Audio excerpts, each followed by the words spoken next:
Hello everyone, welcome to the target of home science academy. तो एक बार फिर से आप सभी का हमारे ऑनलाइन प्लेटफॉर्म पे स्वागत है। डियर स्टूडेंट्स, आज के थंबनेल के माध्यम से तो आप सभी को पता ही चल रहा होगा कि आज का जो हमारा टॉपिक है वो है हमारा टेक्सटाइल टर्मिनोलॉजी।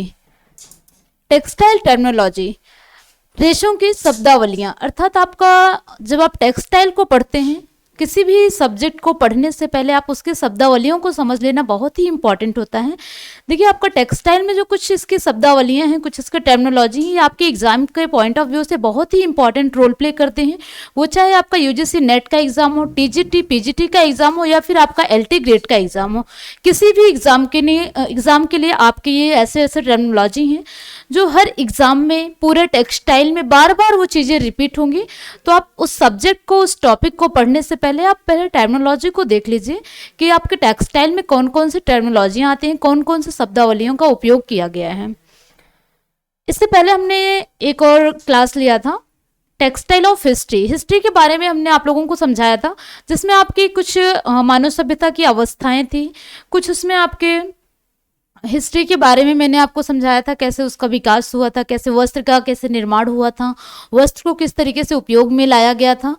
तो उसमें मैंने एक चीज़ आपको बताया था कि जो आपका वस्त्र विज्ञान में वस्त्र की सबसे लघुत्तम इकाई होती है, सबसे छोटी इकाई होती है, वो क्या होती है? वस्त्र की सबसे लघुत्तम इकाई होती है रेशा। रेशा एक ऐसा तंतु होता है जो आपके वस्त्र विज्ञान की सबसे छोटी इकाई होती है। आपके एग्जाम में, आपकी यूजीसी नेट एग्जाम हो या टीजीटी पीजीटी का एग्जाम हो, हर एग्जाम में ये बार बार क्वेश्चन रिपीट होता है कि टीजीटी पीजीटी का एग्जाम वस्त्र विज्ञान की लघुत्तम इकाई क्या होती है। ठीक, तो अब आइए हम बात करते हैं टेक्सटाइल शब्दावलियों के बारे में।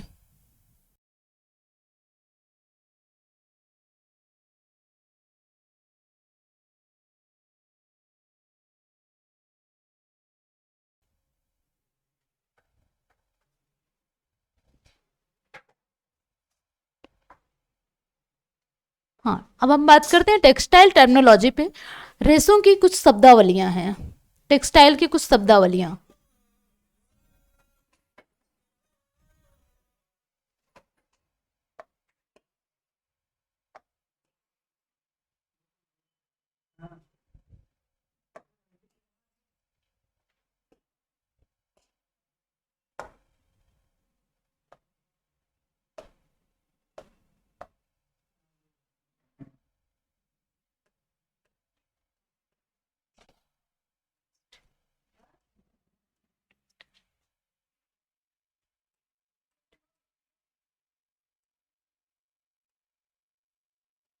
टेक्सटाइल टर्मिनोलॉजी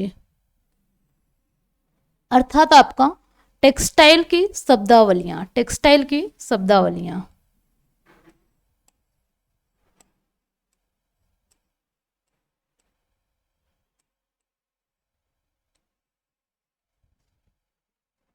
इसको आप लोग बहुत ही ध्यान से पढ़ लीजिएगा, क्योंकि जब भी आप इसके प्रोसेस के बारे में, आप वस्त्र निर्माण के बारे में पढ़ेंगे, उसमें कुछ परिसज्जाओं के बारे में पढ़ेंगे, तो बार बार ये आपकी टर्मिनोलॉजी हैं बार बार पूछे जाएंगी, जिसमें आपको मान लीजिए आपसे पूछ लिया जाता है इलास्टिसिटी क्या होती है, प्रत्यास्था और प्रत्यस्कंधता क्या होता है। इसमें मान लीजिए प्रत्यास्था की अधिकता या प्रत्यास्था की कमी है, तो आपको पहले तो शब्दावलियों के बारे में जानना होता है ना, तभी तो आप प्रत्यास्था और प्रतिस्कंधता को समझ पाएंगे। टेक्सटाइल की शब्दावलियां।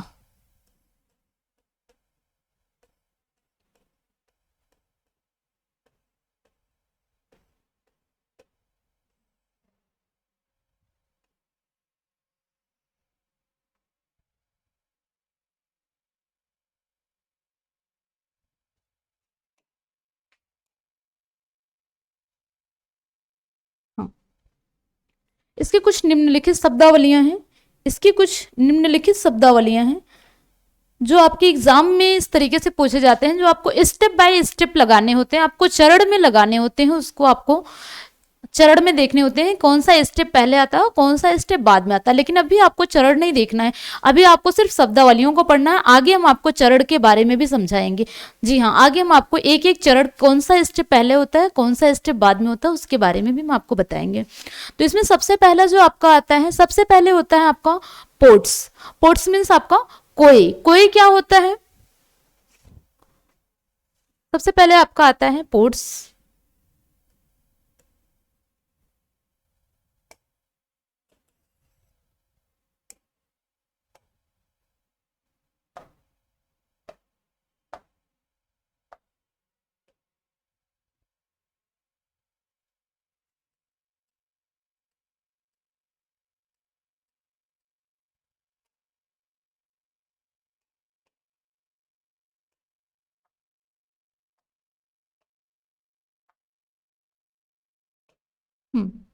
ये क्या है आपका, ये होता है कोय।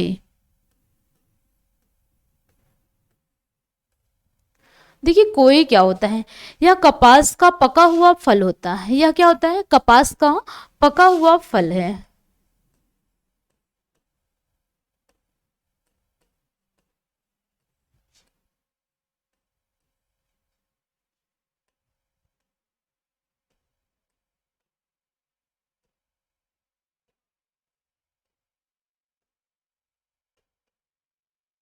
जी, जब आपसे पोर्ट्स के बारे में पूछा जाएगा कि मान लीजिए आपको पोर्ट्स को अलग करना है, तो क्या होता है, पोर्ट्स क्या होता है, कपास का पका हुआ एक फल होता है। इसके बाद आपका आता है गिनिंग।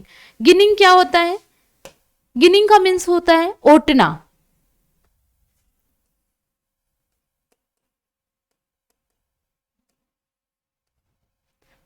क्या है, इसको हिंदी में हम ओटना से, ओटना के नाम से जानते हैं।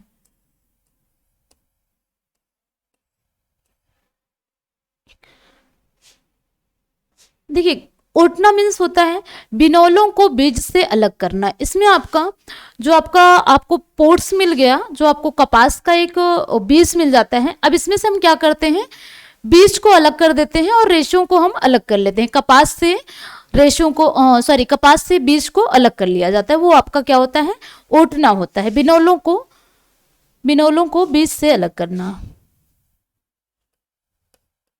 या बीजों को अलग करना, सॉरी,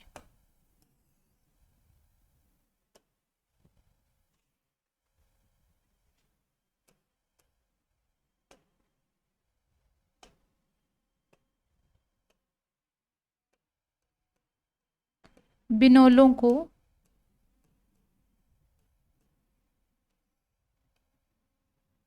अलग करना।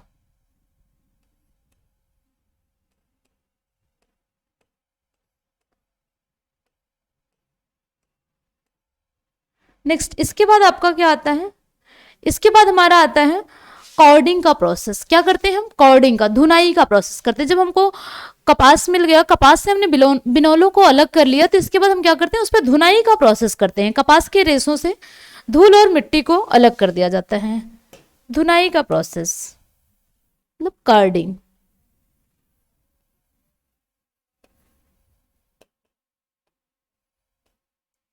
अर्थात आपका ये आपका धुनाई का प्रोसेस है।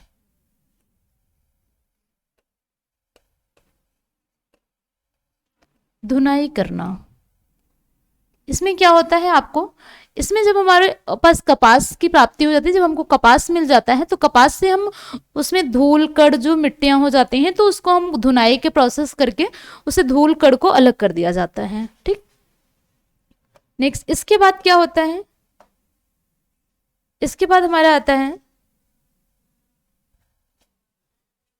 हाँ, धुनाई का मीन्स आपने समझ लिया, उसमें धूल कण को अलग कर दिया जाता है। इसके बाद फिर हमारा आता है कॉम्बिंग का प्रोसेस। कॉम्बिंग का प्रोसेस, हाँ,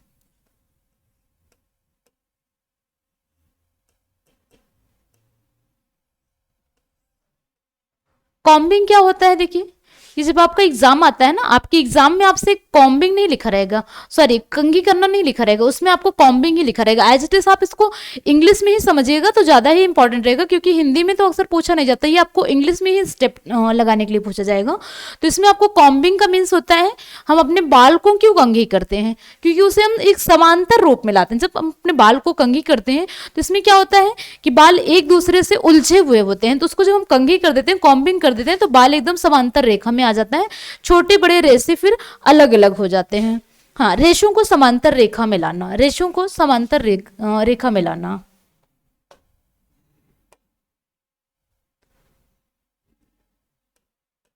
रेशों को समांतर रेखा मिलाना।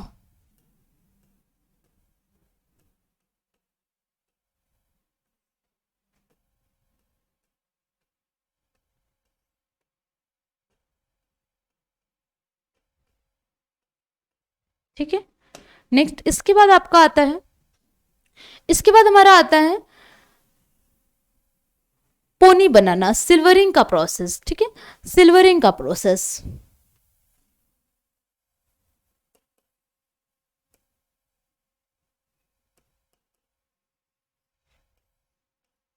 ये क्या होता है आपका, पोनी बनाना होता है। हिंदी में इसको आप पोनी बनाने के नाम से, पोनी के नाम से समझ लीजिए, पोनिया बनाना।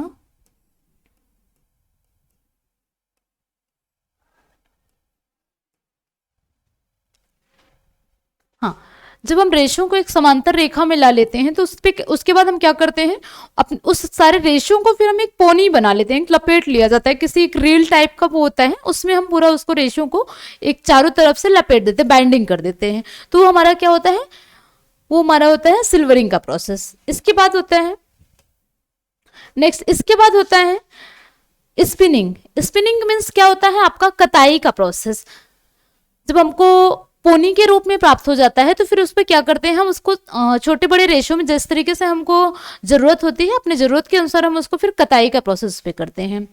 कताई का प्रोसेस अर्थात आपका स्पिनिंग।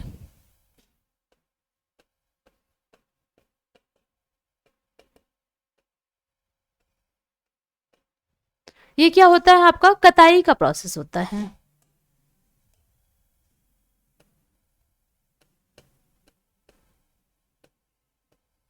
कताई करना। ठीक है, ओके। एंड इसके बाद हमारा क्या होता है, फिनिशिंग। फिनिशिंग क्या होता है, फिनिशिंग होता है परिसज्जा करना। अंतिम रूप से की जाने वाली जो परिसज्जाएं होती हैं उसे हम फिनिशिंग के नाम से जानते हैं, फिनिशिंग।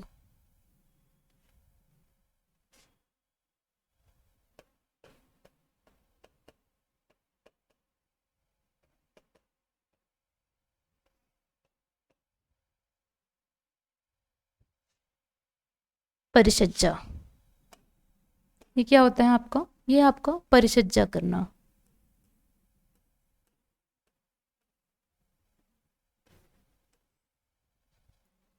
अंतिम रूप से की जाने वाली परिसज्जा को हम फिनिशिंग के नाम से जानते हैं, अंतिम रूप से की जाने वाली परिसज्जा।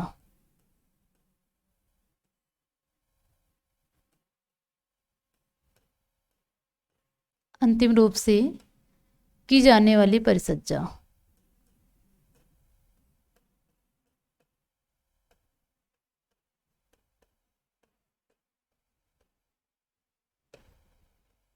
ठीक है, एंड इसके बाद क्या है, इसके बाद हमारा आता है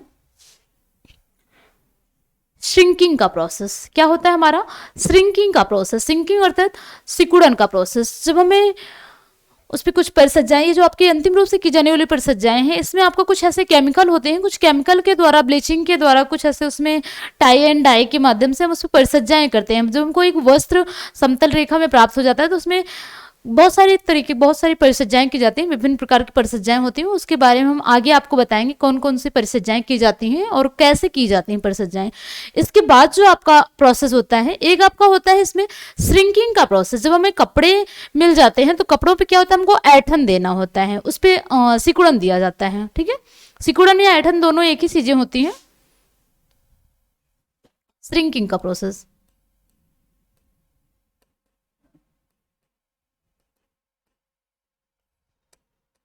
ये क्या होता है आपका, सिकुड़न देना।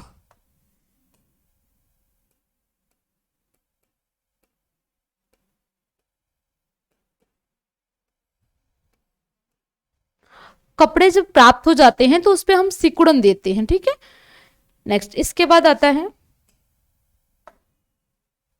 इसके बाद हमारा आता है इलास्टिसिटी, जैसा अभी मैंने आपको बताया था, इलास्टिसिटी क्या होता है और आपका रेजिलेंसी क्या होता है। देखिए इसमें ज़्यादा डिफरेंट नहीं है, इसमें थोड़े ही डिफरेंट है। इलास्टिसिटी और आपका रेजिलेंसी, ये दोनों आपका क्या होता है, प्रतिस्कंदता और प्रत्यास्था। प्रतिस्कंदता क्या होता है और प्रत्यास्था क्या होता है। देखिए जो आपका इलास्टिसिटी है,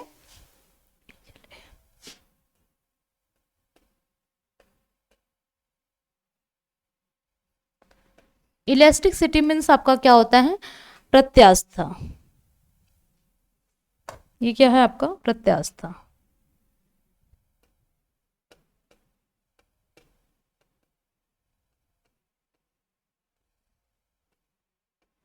एंड आपका दूसरा है प्रतिस्कंदता, अर्थात आपका रेजिलेंसी।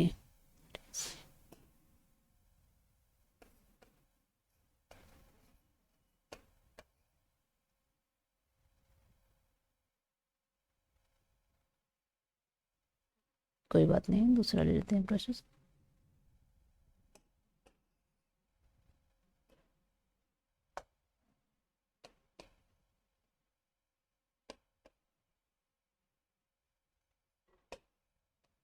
रेजिलेंसी मीन्स क्या है, आपको हिंदी में से आप प्रतिस्कंदता के नाम से जानते हैं।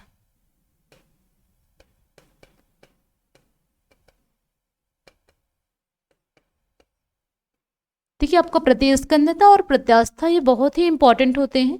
ये हर बार आपके, जब भी आप कोई भी प्रोसेस पढ़ेंगे, आप टेक्सटाइल में कोई भी टॉपिक उठा लीजिए, कोई भी चैप्टर उठा लीजिए, हर चैप्टर में बार बार आपका प्रत्यास्था और प्रतिस्कंदता का वर्ड यूज किया गया है। तो इसलिए आप पहले प्रत्यास्था और प्रतिस्कंदता को समझ लीजिए। बहुत बार कन्फ्यूजन इसमें होता है आपसे, मेरे से भी स्टार्टिंग में बहुत कन्फ्यूजन होती थी प्रत्यास्था और प्रतिस्कंदता में। तो देखिए आपका जो प्रत्यास्था होता है, आपका इलास्टिसिटी होती है। आपको इंग्लिश में अगर आप देखेंगे तो आपको नाम से ही पता चल जाता होगा, इलास्टिसिटी, अर्थात आपका ये लास्टिक होता है, एक लास्टिक टाइप से होता है। मान लीजिए इसमें क्या है ना, कपास का जो रेशा होता है, कपास में आपका इलास्टिसिटी का अभाव होता है, कपास के रेशे बढ़ते नहीं है। लेकिन कुछ ऐसे रेशों के अंदर इतनी मतलब क्षमता होती है कि आप उसको 3 से 4% तक अगर आप खींचते हैं तो खींचने के बाद भी वो फिर से अपने अनुकूल स्थिति में आ जाता है, फिर से वो अपनी ही स्थिति में, विपरीत स्थिति में वापस से आ जाता है। एंड आपका जो प्रतिस्कंदता होता है, रेजिलेंसी होती है। रेजिलेंसी क्या होता है, रेजिलेंसी में आपको जब आप एक उसको सोख्ता की तरह समझ लीजिए, जो आपका सोख्ता होता है, जब आप घर में देख लीजिए, आप जो आपके पास गद्दे होंगे, जब आप गद्दों पे बैठते हैं तो क्या होता है आपका, वो थोड़ा सा दब जाता है, उसमें जब प्रेशर पड़ेगा तो वो थोड़ा सा दब जाएगा। लेकिन जब आप गद्दे से उठते हैं तो क्या होता है, फिर से वो अपने ही अनुकूल स्थिति में वापस से आ जाता है। तो बस डिफरेंट इतना ही है कि आपका जो प्रत्यास्था है, प्रत्यास्था आपका थोड़ा सा फैलता है, ठीक है, इलास्टिसिटी होती है उसमें। और जो आपका प्रतिस्कंदता है वो थोड़ा सा दबाव वाली चीजें होती है, उसमें दाब जब पड़ता है, दाब के बाद जब उस पर आप छोड़ देते हैं, दाब के बाद छोड़ देते हैं तो उसमें वापस से वो अपनी अनुकूल स्थिति में वापस आ जाता है। ठीक, ये आपका डिफरेंस है प्रत्यास्था और प्रतिस्कंदता में। ठीक है, इसके बाद आपका, हाँ, इसके बाद आपका अब आएगा नमदा का प्रोसेस। एक आपका नमदा होता है, ये भी आपका बहुत इंपॉर्टेंट होता है, इसको आप ऐसे इंपॉर्टेंट करके लिख लीजिए क्योंकि नमदा के नाम से तो आप जानते होंगे, लेकिन इसका जो इंग्लिश होता है वो आपका फेल्टिंग होता है। फेल्टिंग मीन्स आप समझिए,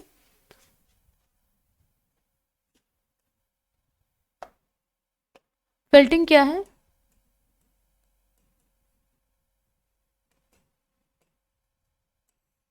फेल्टिंग मतलब आपका क्या होता है, हिंदी में इसे नमदा के नाम से जानते हैं। देखिए नमदा क्या होता है, जब हम रेशों की जब हमें प्राप्ति हो जाती है तो जो हमें बड़े बड़े रेशे जब प्राप्त होते हैं उससे तो क्या करते हैं, हम अच्छे वस्त्रों का निर्माण करते हैं, एक पहनने योग्य वस्त्र बनाते हैं। लेकिन जो उसमें छोटे छोटे रेशे होते हैं, उस रेशों को तो हम फेंकते नहीं है, उस रेशों से क्या किया जाता है, उस रेशों से हम कंबल वगैरह बनाते हैं, कंबल वगैरह का प्रोसेस किया जाता है। जो आप देखते होंगे कुछ उसमें गरीब लोगों को कुछ मतलब कंबल वगैरह दान में दिया जाता है, या फिर वैसे ही आप देखेंगे तो कुछ निम्न कोटि के जो कंबल्स होते हैं वो नमदा के प्रोसेस से ही बनते हैं, नमदा की ही पूरी प्रक्रिया उसमें की जाती है। रेशों के ऊपर रेशे या कपड़ों के ऊपर कपड़े को दाब देके उसमें प्रेस करके फिर उस पर एक वस्त्र तैयार कर दिया जाता है, तो उससे क्या होता है, आपका कंबल वगैरह तैयार किया जाता है। ठीक है, तो ये आपका नमदा का प्रोसेस है। इसके बाद हमारा क्या होता है, इसके बाद हमारा कैम्ब्रिक होता है। कैम्ब्रिक क्या होता है, देखिए कैम्ब्रिक आपका एक महीन सादी बुनाई का वस्त्र होता है। क्या होता है आपका? कैम्ब्रिक महीन सादी बुनाई का वस्त्र होता है।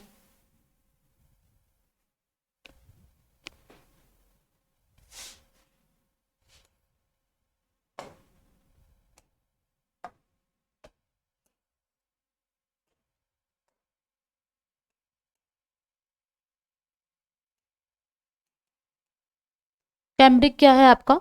महीन सादी बुनाई के वस्त्र हैं।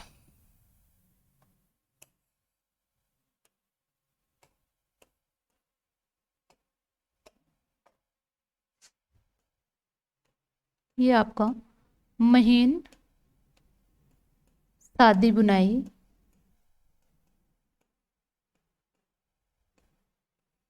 के वस्त्र होते हैं। ठीक है, बस इसको इतना ही समझना काफी है। एंड इसके बाद हमारा आता है टेंटरिंग का प्रोसेस। टेंटरिंग क्या होता है? देखिए आपका जो टेंटरिंग होता है,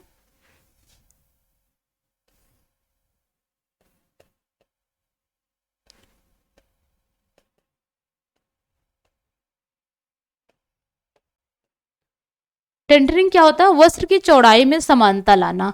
जब आप पढ़ेंगे, जब आप पूरा टेक्सटाइल, आप वस्त्र निर्माण की आप उसके प्रक्रिया को पढ़ेंगे, आप उसके प्रोसेस को पढ़ेंगे, कैसे वस्त्र का निर्माण कैसे होता है, इसका प्रोसेस क्या है, अलग अलग जब आप प्रोसेस या परिसज्जाएं पढ़ेंगे तो उसमें आपको टेंटरिंग मिलेगा। टेंटरिंग क्या होता है? टेंटरिंग के थ्रू हम क्या करते हैं? वस्त्र की चौड़ाई को नापते हैं। ठीक है, वस्त्र की चौड़ाई में समानता लाते हैं। वस्त्र की चौड़ाई में समानता लाना।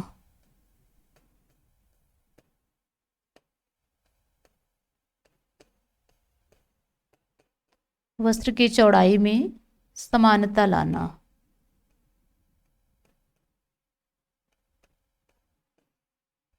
ठीक है, एंड इसके बाद हमारा आता है मर्सराइजिंग। मर्सराइजिंग क्या होता है? मर्सराइजिंग भी आप पढ़ेंगे। मर्सराइजिंग में क्या किया जाता है? वस्त्र की सतह को चिकना किया जाता है, वस्त्र की सतह पर चिकनाहट लाया जाता है। मर्सराइजिंग मॉइस्चराइजर क्रीम तो आप जानते होंगे, जब आपको अपने ठंडियों में अपने हैंड्स को, अपने मतलब बॉडी को आप मॉइस्चराइज करते हैं तो क्या होता है? वो एक चिकनापन के लिए, चिकनाहट लाने के लिए हम मॉइस्चराइज प्रोसेस करते हैं। तो इसमें क्या होता है आपका? ये भी आपका मॉइस्चराइजिंग का प्रोसेस है।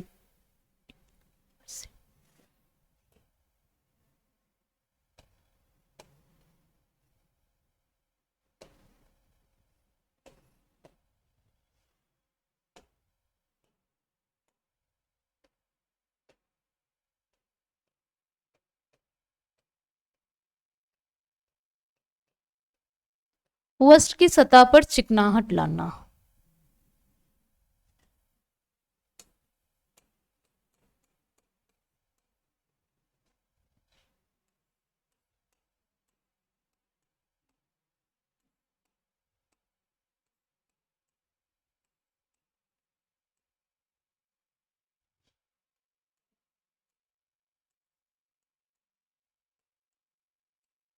ये क्या होता है आपका? वस्त्र की सतह पर चिकनाहट लाना आपका मर्सराइजिंग होता है। ठीक है, एंड इसके बाद क्या होता है आपका? कैलेंडरिंग। देखिए आपका कैलेंडरिंग क्या होता है? कैलेंडरिंग भी वस्त्र पर अंतिम रूप से की जाने वाली प्रक्रिया होती है। कैलेंडरिंग क्या होता है? वस्त्र पर अंतिम रूप से की जाने वाली प्रक्रिया होती है। जब हम वस्त्रों पर हम सजावट करते हैं, विभिन्न प्रकार की क्रियाएं करते हैं। वस्त्र जब हमको रेसे से वस्त्र प्राप्त हो जाता है तो वस्त्र को हम पहनने योग्य बनाने के लिए उससे विभिन्न तरीके की क्रियाएं करते हैं। तो वो क्या होता है हमारा? वो हमारा कैलेंडरिंग प्रोसेस होता है।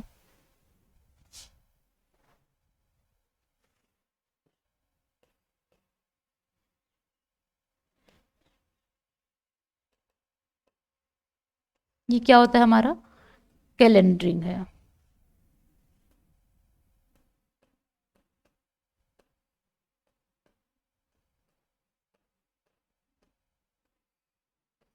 अर्थात ये वस्त्र पर अंतिम रूप से की जाने वाली परिसज्जा। वस्त्र पर अंतिम रूप से की जाने वाली परिसज्जा।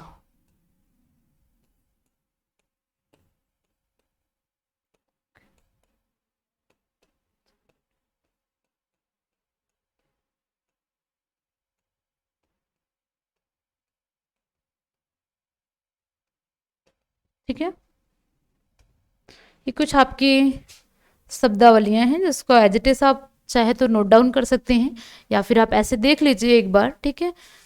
एंड इसके बाद हमारा आता है नैपकिन। देखिए, एक आपका नैपिंग का प्रोसेस जो होता है वो भी आपका बहुत इंपॉर्टेंट होता है।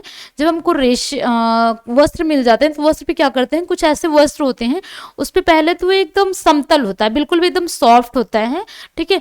उस पे फिर हम रोए उठाते हैं, रोए उठाने की प्रक्रिया की जाती है। जब तक रोए नहीं उस पे उठाए जाएंगे ना, तब तक वो देखने में भी अच्छे नहीं लगेंगे ना, तो पहनने में भी अच्छे लगते हैं, ठीक है। तो इसमें क्या होता है, नैपिंग का प्रोसेस होता है। क्या है आपका ये नैपिंग, सॉरी।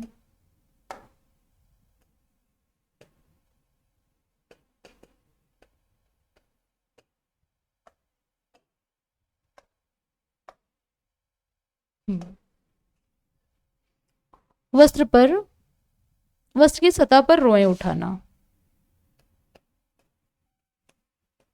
वस्त्र की सतह पर रोएं उठाना,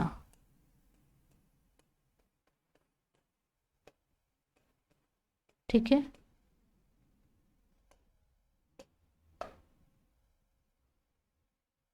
नेक्स्ट इसके बाद हमारा आता है, इसके बाद हमारा आता है ड्राई क्लीनिंग। ड्राई क्लीनिंग का मतलब आप समझ रहे हैं,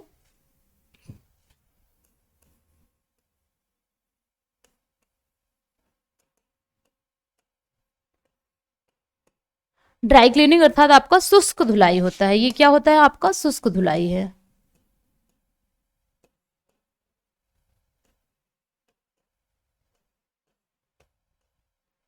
कुछ ऐसे वस्त्र होते हैं जिसपे हम सर्फ या साबुन के माध्यम से हम नहीं धुल सकते हैं। उस पे क्या होता है, उस पे शुष्क धुलाई, कुछ पेट्रोलियम के यूज करके हम उस पे धुलाई के प्रोसेस करते हैं, ठीक है। तो उस पे जो आपका क्षार होता है, अगर हम आर्द्र क्षार का यूज करेंगे उसमें, तो क्या होता है, कपड़े पर बहुत ही हार्मफुल प्रभाव होता है, मतलब बुरा प्रभाव पड़ता है उस पे। एंड इसके बाद हमारा आता है, इसके बाद हमारा आता है warp and weft. Warp and weft, ताना एंड बाना, वार्प एंड वेफ्ट।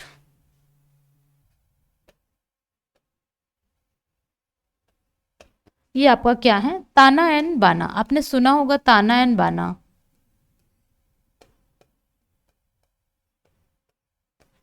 आपने बीएससी एंड एमएससी में अगर देखा होगा तो फिर तो आपको मिला ही होगा, सॉरी। एंड ग्रेजुएशन में भी आपका ताना और बाना आपको पढ़ने को मिला होगा, एंड आपका पीजी में भी ये सब आपके ताना और बाना का प्रोसेस होता है। ताना और बाना क्या होता है, एक आपका समांतर रेखा और एक अनुप्रस्थ रेखा होता है। समांतर रेखा और अनुप्रस्थ रेखा, आपका एक लंबा रेखा होता है और एक आपका बेड़ा रेखा होता है। देखिए आपका ये ऐसे होता है, ताना जो होता है, ताना ऐसे ऐसे ऐसे ऐसे प्रोसेस होता है, एंड आपको जो बाना होता है वो ऐसे ऐसे होता है। तो इस पर क्या किया जाता है, ऐसे बाने का प्रोसेस के ऊपर से किया जाता है, ठीक है। तो ये आपका ताना एंड बाना है। एंड इसके बाद हमारा आता है टाई एंड डाई का प्रोसेस। टाई एंड डाई क्या होता है, टाई एंड डाई में भी जब हम वस्त्रों को बांधकर उस पर रंगने का प्रोसेस करते हैं, वस्त्रों को बांधकर हम विभिन्न प्रकार की रंगाई करते हैं, तो वो क्या होता है, हमारा टाई एंड डाई का प्रोसेस होता है।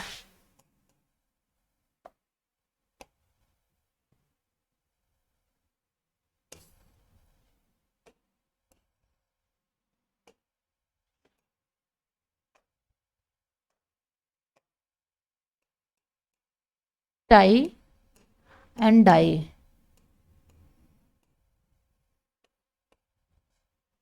टाई एंड डाई का मतलब होता है वस्त्रों को बांधकर, वस्त्रों को बांधकर उस पर रंगने की प्रक्रिया। ये दोनों एक ही है, ठीक है। वस्त्रों को बांधकर, बांधकर रंगने की प्रक्रिया, रंगने की प्रक्रिया, ठीक। तो ये रहे हमारे कुछ टर्मिनोलॉजी जिसको आपने आज कंप्लीट कर लिया है, ठीक है। हाँ,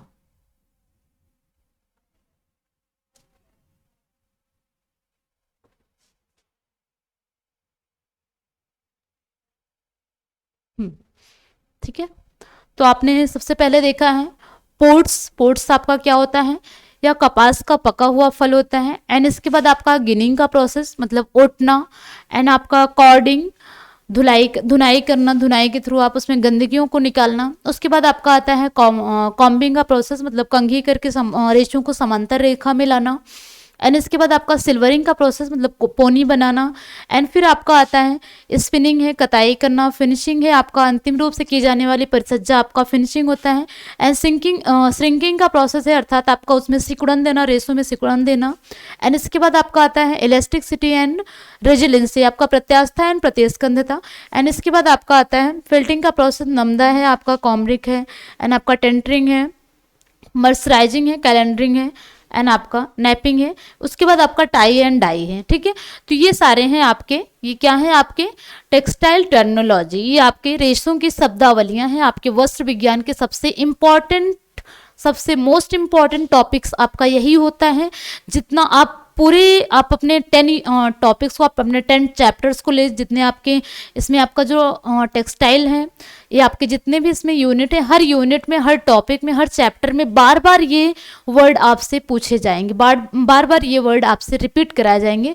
तो इसलिए मैंने अभी आपको आगे की कोई भी चीज़ें नहीं बताई हैं। आपका इसके बाद का जो टॉपिक होगा, इसके बाद का टॉपिक होगा हमारा क्लासिफिकेशन ऑफ टेक्सटाइल। ठीक है, इसके बाद का नेक्स्ट हमारा जो टॉपिक होगा वो होगा हमारा क्लासिफिकेशन ऑफ टेक्सटाइल। अब हम उसमें बात करेंगे रेशों के बारे में, विभिन्न प्रकार के रेशों, रेशों का वर्गीकरण। हमें रेशों का जो वर्गीकरण करेंगे उसमें हम आपको प्राकृतिक रेशा एंड आपका मैनमेड रेशा, मैनमेड रेशों के बारे में बात करेंगे, आपका नेचुरल रेशो के बारे में बात करेंगे, मतलब आपके रेशे आपके कहाँ कहाँ से प्राप्त होते हैं उसके बारे में हम आपसे बात करेंगे। फिर अलग अलग रेशों के बारे में हम एक एक टॉपिक पे एक एक रेशों के बारे में डेप्थ में बात करेंगे। सो फ्रेंड्स, आज के लिए बस इतना ही। सो बने रहिए आप लोग हमारे यूट्यूब चैनल पे, और पॉसिबल हो तो आप लोग चैनल को प्लीज़ सब्सक्राइब कर दीजिएगा, क्योंकि जो आपका क्लास है ये बिल्कुल भी फ्री है, इसके लिए कोई भी चार्जेस आपसे नहीं लिए जा रहे हैं। पूरा आपको कंप्लीट हर यूनिट का आपका हर यूनिट इसमें पढ़ाया जाएगा, कोई भी यूनिट, कोई भी टॉपिक छूटेगा नहीं। तो प्लीज़ पॉसिबल हो तो आप शेयर कर दीजिएगा, जिससे कुछ और भी जो दूर दराज बैठे हुए लोग हैं उन्हें भी इसका लाभ मिल सके। ठीक है, so thanks for watching. Okay, thank you.